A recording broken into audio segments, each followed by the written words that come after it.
So this is a network where you have to go from A and end up in H. So to start off with, we need to think from our starting point. That becomes the top of our tree. And then there are three possibilities from A. We have B, E, and we have F.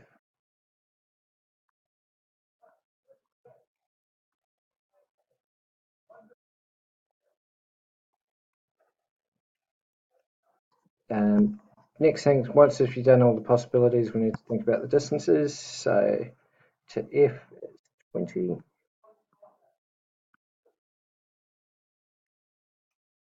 To E, it's 11, and B, it's 8.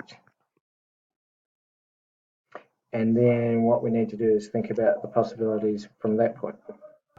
So from F, there's the possibility of going G or to H. From E, we could go B or to G or to C.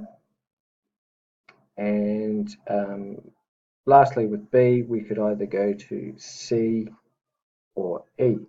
So now we have to add on the distances it would take to get to those points. Now that we've added those distances, we can then look at what branches we can eliminate.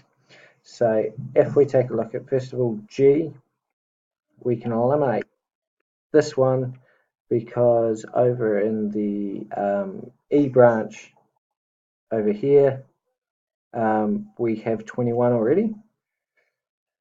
H is the destination, so we don't need to worry about that. But we can eliminate B. We don't need to explore that branch because in that first tier there, it took us 8 to get to B, so it wouldn't make sense to do that. G21 is the shortest way to get to G at this point.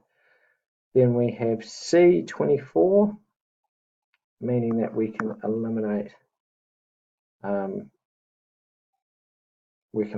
that one at the moment as well.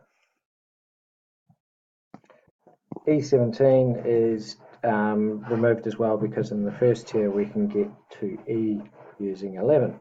So at the moment we only have 2 branches available, and that's looking at, 3 branches. That's looking at H38, G21, and C24. So we'll go and look at the possibilities from those ones. And so you can see from G, we can go to F or C, or C we can go straight to H. So now we can work out the distances. So we can get rid of F25 because, as you can see here, F20 was an easier way to get there. You can see we got a lower for C, 24 instead of 37, so we can get rid of that one. That's a dead end. So then we're left with the only branches that are available, which are H38 or H32. And obviously 32 is the lowest, so we now have our path that is the shortest distance.